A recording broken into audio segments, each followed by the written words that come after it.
minus 4. All right, I hope I didn't blow out anybody's eardrums. I'm going to pick up here. I will try to delete out that little announcement there. I'm at school recording, obviously, and there are bells and announcements going on, and this is the third time I've tried this because I had trouble with my computer, so I apologize.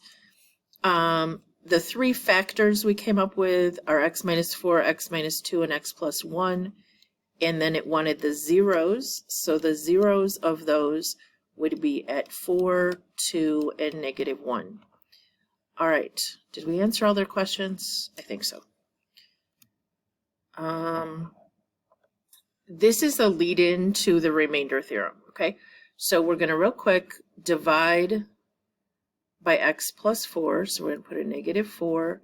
And then we have 1, 1, negative 4, and 41 from this polynomial up here. And we're going to bring this guy down. Multiply is negative 4. Add is negative 3. Negative 4 times negative 3 is 12. Add is 8. Negative 4 times 8 is negative 32. Add is 9. Now this did not come out nicely, so x plus 4 is not a factor. And we got a remainder of 9. What we're trying to show you though here is that if you put a negative 4 in here, so we have negative 4 cubed plus negative 4 squared minus 4 times negative 4 plus 41, and we type this in our calculator. I'm going to try doing it in my head. We get negative 4 plus 16 is negative 48. Negative 48 plus 16 is negative 32. We get 9, okay? So that was just me showing all the work. We could have easily just typed this in the calculator and said f of negative 4 is 9. What you're supposed to notice here is that this is the remainder. So what the theorem was developed so that you didn't have to try to put numbers into polynomial functions. You could do this synthetic division, which in general uses smaller numbers. But in the day of calculators, in my opinion, it's kind of useless. You could just as easily type in the function, and to see if it comes out, you're going to have a remainder of 0. So what it's saying is, to evaluate, if you want to know what f of c is, you can either find the remainder, or you can actually put c in the function and see what you get out. Okay? It says this is a factor if and only if when you plug it in you get a 0. So the factor theorem states if I want to know if c is going to work, I could put c in and get out a 0. All right, these are the two theorems, and we're going to use them now to determine whether this is a factor. If this is a factor, we have two possibilities. We could divide doing this, 2, 5, negative 14, and negative 8, and see if it comes in evenly. But the other option is to just put 2 in, the 0 of 2, into the function,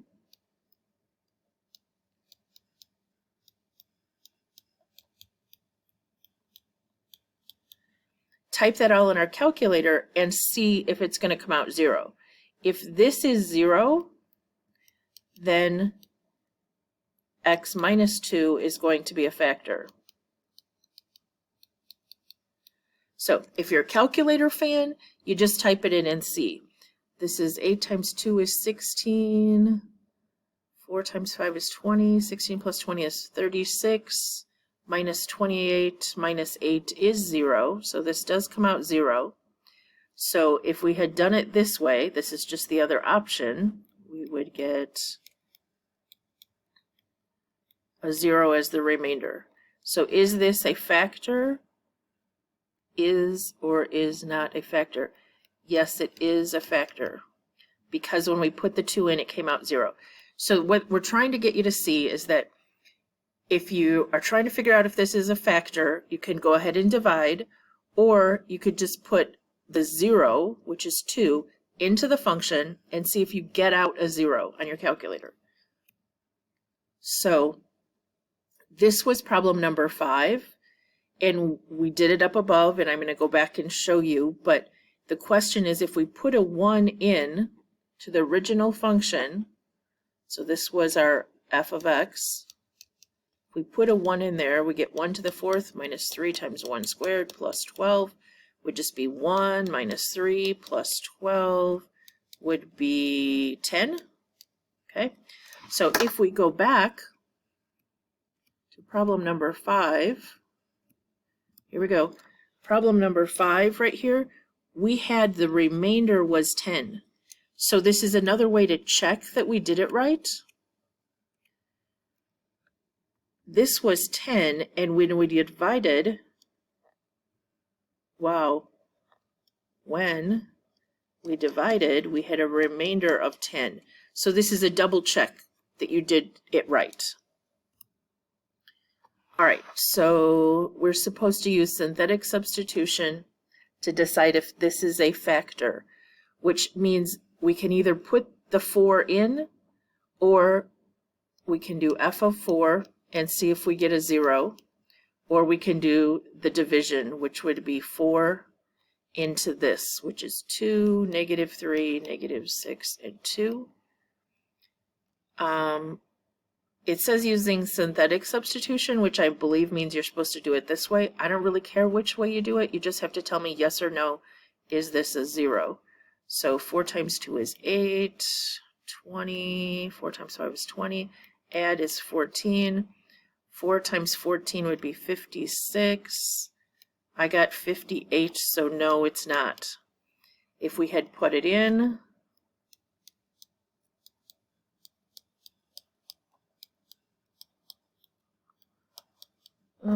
I have my calculator here. I'm just going to type it, make sure I get the same answer. So I have 2 times 4 to the 3rd minus 3 times 4 squared. I'm only doing it on this one. Minus 6 times 4 plus 2, rather than on the online one, because it takes me forever to type. So I did get 58, so it comes out the same way. So is this a factor? No, it's not, because we didn't get a remainder of 0. All right, use the factor theorem to determine if the binomial is a factor. Use the binomials that are factors to give completely factored form. So we're going to put a 0 of negative 5 in here. And then we're going to do 1x cubed minus 2x squared minus 29x plus 30. All the coefficients are there. Bring down the 1. Multiply, negative 5. Add is negative 7. Multiply is 35. Add is 6. Multiply is negative 30. Add is 0. This is your remainder, so it's gone. What's left is x squared minus 7x plus 6. Don't forget this one, though. We had an x plus 5. They want it completely factored. This does factor x minus 6 and x minus 1 will multiply to make a positive 6 and give us a negative 7 in the middle. And we had that x plus 5. So in any order you want, there was an x plus 5, and then an x minus 6 and an x minus 1. So eventually they're also going to, on some of them, ask you for the zeros, which were 6, 1, and negative 5. All right. The next thing we're going to do is we're going to graph. Now, to try to save time and energy, I have graphed this already. I took and typed this disastrously long polynomial, and I have 3x to the 4th plus 8x cubed minus 15x squared minus 32x plus 12. And then we're supposed to look and decide which one is a 0. So I graphed it and got this on a standard window, so zoom 6. And then it looked to me like it went directly through 2. So I typed trace 2, and it did show up as a 0. So I definitely have a 0 at 2. They wanted to know, is 1, -2, 2, any of those zeros? So I just found out that 2 is a 0.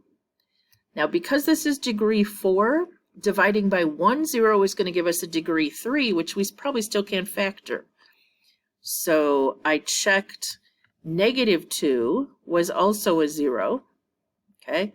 Now, I did also check, because it asked up here, is 1 a 0? Oops. Actually, I checked 3 apparently, and I got 240, not 0. So I didn't check 1. If I put a 1 in, I'd get 3 plus 8 minus 15 minus 32 plus 12. That would be -4, -36. I think you get -24. So it's definitely 1 is not a 0. All right. So back up here. Remember, I graphed, and I found this was a no, but there was a 0 at -2 and +2. So we're going to use what's called successive division, which means one right after the other. You don't start over. So I'm going to pick the -1 here, and I'm going to write the coefficients across the top.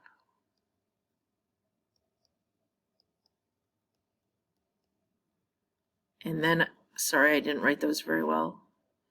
Bring down the 3, multiply is -6, add is 2. -2 times 2 is -4.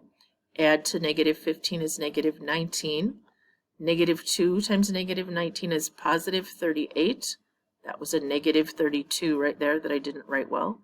So I get 6 when I add. -2 times 6 is -12.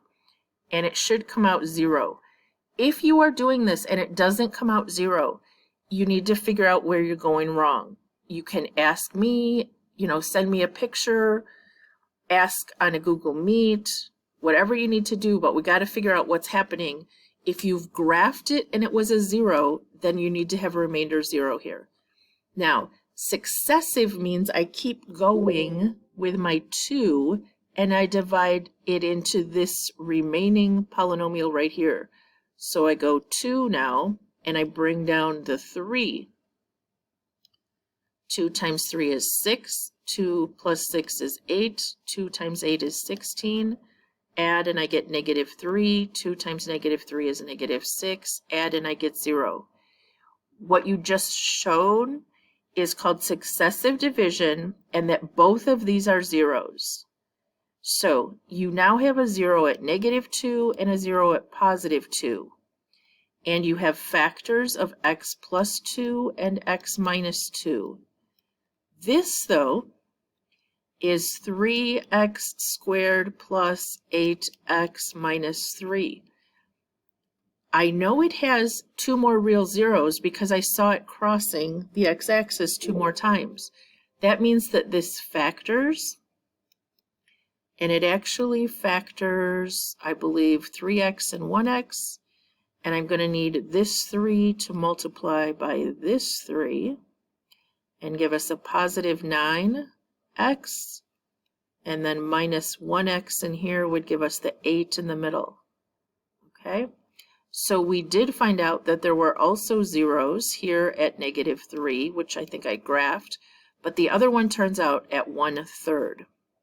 Now, I just need to go through this because someone is going to find all the zeros on their calculator and write x plus 2, x minus 2, x minus 1/3, and x plus 3. Because most of you, if you found a 0 at -0.333, would know that it was -1/3. This is not equivalent to what we started with. If I FOIL this all back together, I have an x times an x times an x times an x, I'm going to get an x to the 4th. And we started out with a 3x to the 4th. The only way to make this equivalent would be to put a 3 out front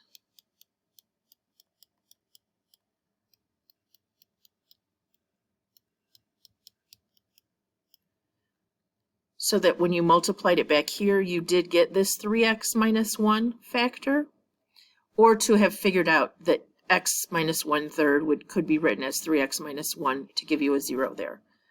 Okay, so I use synthetic division twice, which is called successive division, and then I factored to find all the exact zeros. We're going to practice this a lot in the coming days, but we're going to do it one more time. I graphed this guy. I plugged it all in very carefully, and then I graphed it, okay? And it had a lot of zeros going on. It says degree 5, so I need to find probably 3 of them that work. So I tried -1. I just did trace -1, and it came out exactly 0. I did trace 3, and it came out exactly 0. So -1, 3, and I did +1, and it came out 0. Now, I didn't say this on the last one, but you can do these in any order, okay? So I could decide to start with the 3, and then the 1, and then the -1, or the -1, and then the 3, and then the 1. They should always come out zeros. Your work will look different because you'll have done it in a different order. I'm just going to start in the order I wrote them down, I guess. -1, I have 4, -12, -13, 39, 9, and -27. That's a lot.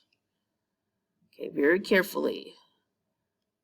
Bring down, multiply, add, multiply, add, multiply, add, multiply, add, multiply, add. Whew. All right, but I'm going to keep going. I did that one and it came out 0. Now I'm going to try this one. I know it should come out 0.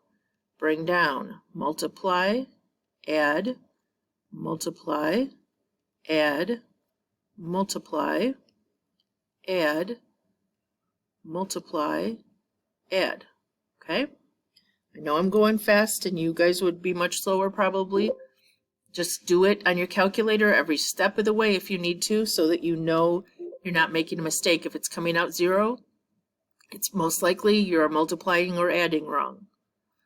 All right, now we need to do the 1. So I'm going to bring down, multiply, add. Now 1 times 0 is 0, add is -9, multiply is -9, add is 0.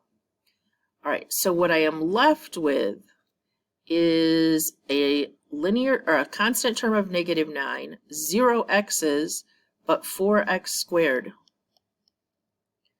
Well, guess what? That factors, okay? So the remaining factors we have are 2x minus 3. This is the difference of perfect squares. So we'd have a 2x plus 3. And then we had an x plus 1, an x minus 3, and an x minus 1. Scooch that picture camera. Nope, just kidding. Can we slide this? There we go. So you can catch that x minus 1. So the zeros